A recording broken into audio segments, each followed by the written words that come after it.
Goeienaand, good evening, fellow South Africans, and I'm putting this video up for the benefit of people who don't live in South Africa, so they better understand exactly what is going on when it comes to employment for the white population who remain in South Africa, and why 25% of the whites, or about 1 million, are now living in poverty, abject poverty, in squatter camps, and they cannot get jobs, and they don't get jobs, and they don't get social support, whereas the Africans do.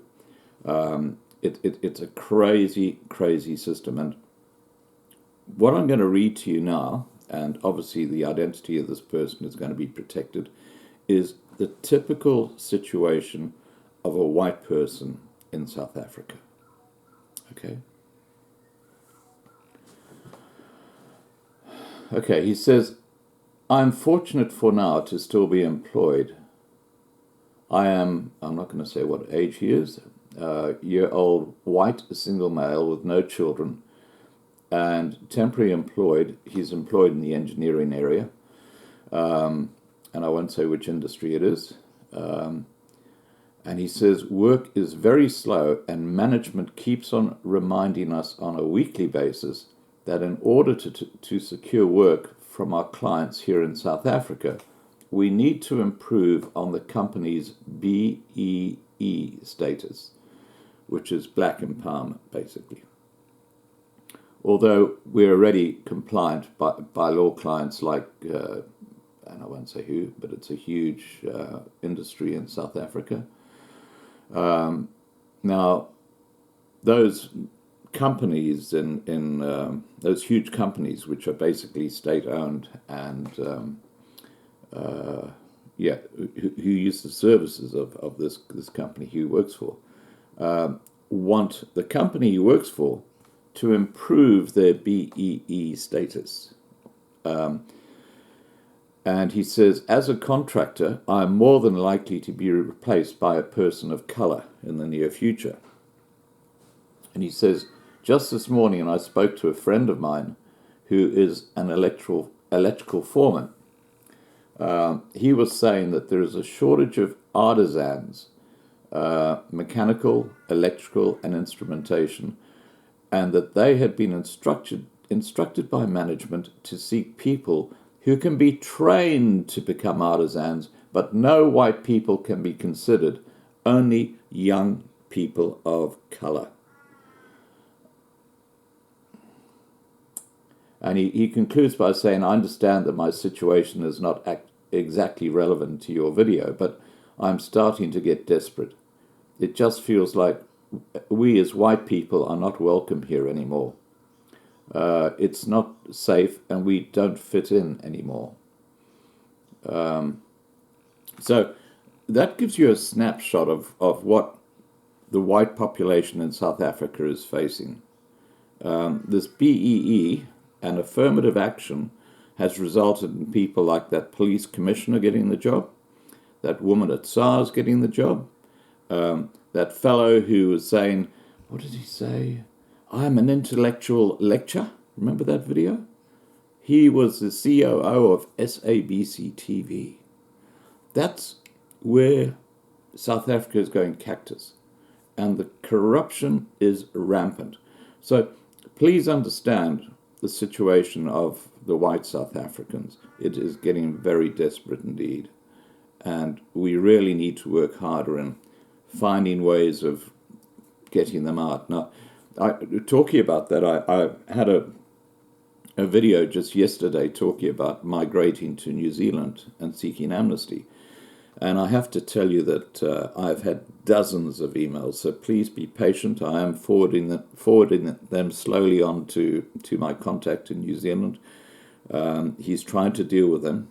But he has said to me that, look, basically, he, as a private citizen, cannot offer advice.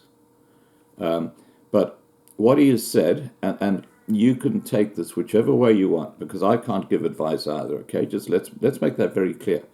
What he said is that several South Africans in the past have just flown into New Zealand. They've sought amnesty, And you need to look up what criteria you have to do to seek amnesty in another country.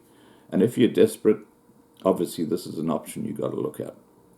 So they've flown into New Zealand, they've sought amnesty, and because their application was solid.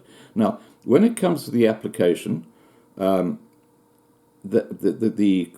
government of the country you're going to, and that includes New Zealand, cannot contact anyone in the country you're fleeing from, because that might compromise you if they reject the application. So you basically have to provide documentation and stuff like that, and they will work on that and then assess your application. Now, getting back to this fellow in New Zealand, he said that a lot of South Africans have been successful in getting amnesty in New Zealand.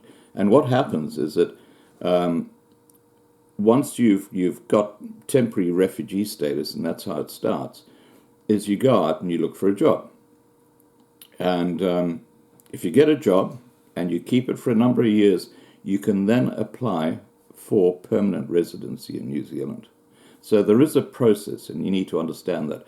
Now, one of the really positive and good things going for South Africans, and I'm talking specifically about white South Africans, is that there is a very large South African community in major centres like Auckland. And, you can obviously integrate with them and get support and so on. But look, the bottom line, guys, is that what I'm trying to do is look for options for you, okay?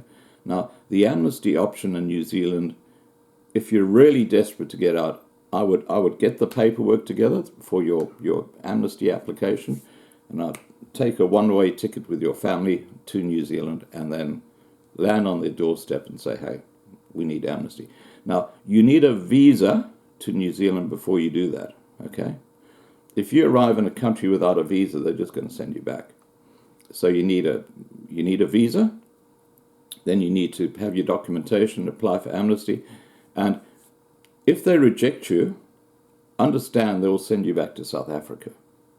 But all I'm saying is that a large number of South Africans have successfully sought amnesty in New Zealand, and it's a beautiful country. Beautiful, beautiful country. Now, what I'll do below is I will put the website address for the Immigration New Zealand, and what you need to look for is where they have skills shortages, because that'll give you an idea as to where they're specifically looking for people, and that will help you in your case for amnesty. All right, guys, so look, have a great evening.